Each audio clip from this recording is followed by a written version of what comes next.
He is the bull. Number 19, left fielder Greg Luzinski. Thank you, Dan. A lot of energy tonight. Yeah, I see that. We have a great guest here. I think this is Tom's first time on our show. And, you have to apologize for that, Tom. You should have been on here a long time ago because you have a lot of great stories. You work with one of my favorite people, John Kruk, and when you get on your tangents, or John does, my son texts me right away at the barbecue and he goes, "Do you have the TV on? Do you have the TV on? Kruk's on a roll. Kruk's on a roll." And that's great. I think the way you two intermix together is outstanding. Oh, I appreciate that. Before we bring you on, I want to acquaint you with a little more of Tom's background. Of course, at one time, he was the voice of Princeton football and basketball. He was also the play-by-play voice of St. Joseph's basketball, which is a distinction that I'm proud to have shared at one time along the way. And right now, ladies and gentlemen, he's in his 21st season in the big leagues. I'm taking this right from the Phillies media guide for 2021. Tom McCarthy is in the 14th year of his second tour of duty with the Phillies. I was on a vacation for a couple of years, Dan. Well, you know what? To the wrong side. During that vacation, he was the voice of the New York Mets. And doing a great job up there. We were fortunate to get him back. Our director of broadcasting is Rob Brooks, a dear friend of mine. And Tom, I can tell you during that time, Rob was doing Drexel basketball with me on the radio then, and still does Drexel basketball. And of course, the Drexel Sports Information Director, Mike Javerosa, is one of the engineers on the radio team. But you know, Tom has done network play-by-play on television for college basketball.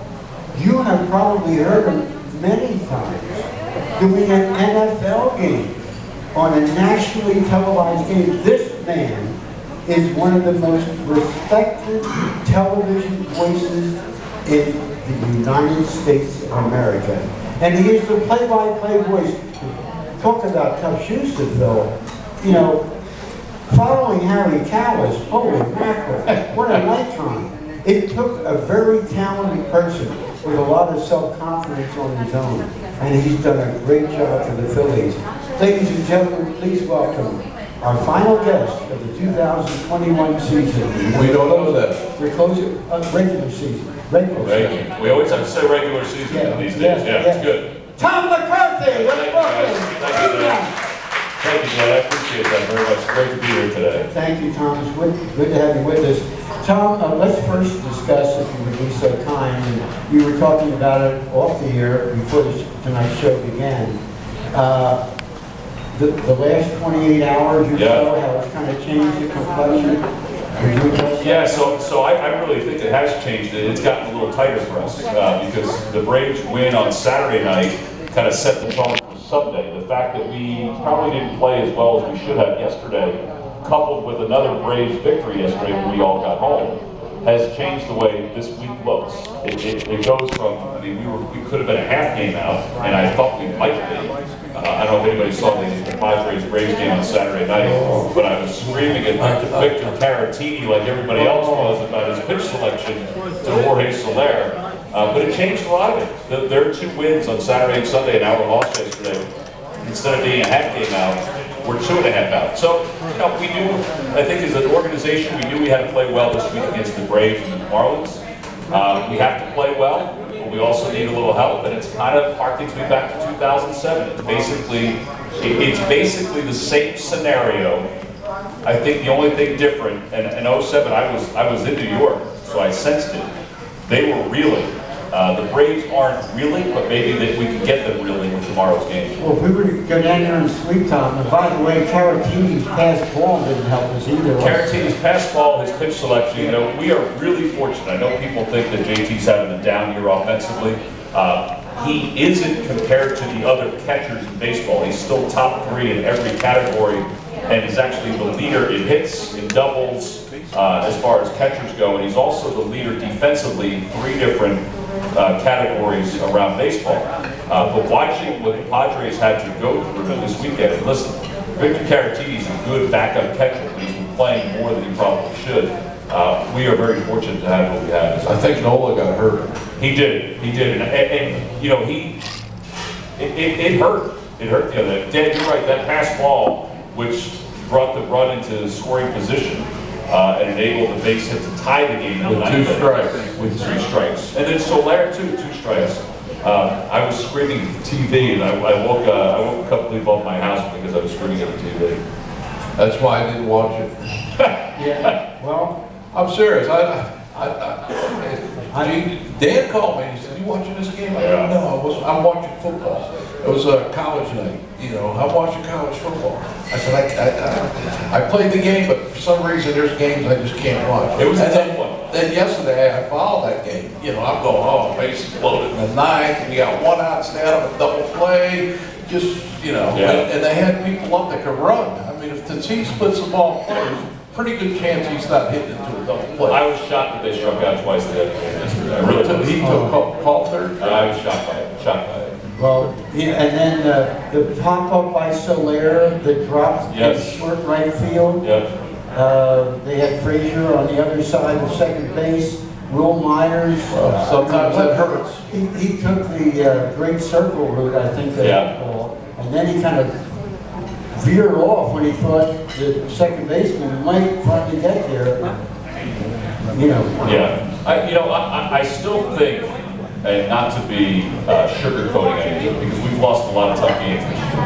The fact, though, that we are in it this last week of the season, considering everything that we've gone through, I know the other team have gone through a lot also, but the fact that we are in it this last week of the season, I think it shows a lot of what Joe Girardi's done. I know that the people have been unhappy about some of the pitching moves, but I think he's also been able to maneuver a lot of things. The fact that we're in it with an opportunity there.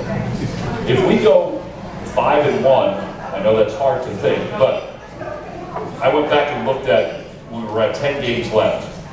Our previous 10, we were 8-2. The Braves' previous 10, they were 5-5. And I thought at that time, if we went 8-2 and they went 5-5, we would probably be in good shape. Now they are ahead of that schedule right now. The fact that they did so well with the Padres. We're going to need some help, but we can take care of a lot this week, and I think that's the big thing. Well, you know, we need at least 2 out of 3. 2 out of 3, I mean, 3 would be. I mean, who's getting game? Getting it, and then you hope that they'll show up this weekend. Yeah, exactly. I mean, but if you don't win the first game, you're in trouble. There's a big momentum swing all of a sudden. Yeah, I mean, from a baseball standpoint, these pitching matchups for these 3 days, Pretty good. You cannot find any other matchup in baseball that has these 3 guys going against the other team's 3 best guys like they did. I think both organizations have done a really good job. I see where they're holding their 3rd starter, only because they're going to see what position they're in going into that 3rd game. Atlanta. So. Yeah, I mean, they have the guy listed, but I think that they'll go with it. I don't know. I thought we might move Ranger to Thursday because he's been so good. I get it. I thought maybe they'd move Ranger to Thursday because you've got Freeman you got to deal with. I'd rather all these from the right side of the plate instead of the left side of the plate. But I also think that we need those games this weekend too. So if you move Gibson to Friday, you still have to win those games. Well, it's all hands on board. I agree. I think if you take 3 from Atlanta, then you're down to a 4-man rotation real fast. I would agree with that too. You'll see Wheeler on Saturday in Miami, and you may see Aaron Nola on short rest on Sunday. Well, he's the guy I would pitch. I would too, even if it's for 3 innings. Yeah, exactly. You know, give me 4 innings. Give me 5 innings. Give me 4. Right. Like you said, then go to a bullpen game. Right. But Nola is the guy that's going to be key to series, to the last 2 series, especially if you do a good job in Atlanta. I agree with that. That would be exactly how I think, the same way you're thinking. You got to put Nola out there. And you know what? He'd take that ball in a minute. He would take it. Not that the others wouldn't, but I think the other guys are more power pitchers. Yeah. That type thing. It's funny. Nola is just, it blows my mind this year because he's 0-2 on every hitter. You turn around and look, he's 0-2. And just, I don't know what he does wrong. Sometimes I think JT, and I'm just going from observing as an ex-big league player, a guy that would be at the plate, he gives into the hitter too much. Meaning that you just threw 2 fastballs by him. Now you're giving this guy at the plate too much credit. Right. So if you're going to miss with your fastball. Yeah, I think that they love his straight ball so much, and I think what you're saying is true. I think that he's become too predictable with 2 strikes. They think the hook's coming, and a lot of times it does come. You know, Tom, something I was, Kathy and I were discussing with Greg and Gene on the way over.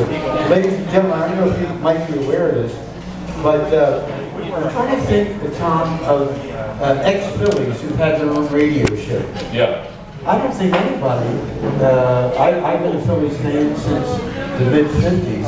I can't think of anybody. I'm not talking about going to the broadcast booth. Richie Ashburn was in the Phillies broadcast booth from 1962 to 1997. Not talking about part of the team, from a separate show, Yeah. the Zone.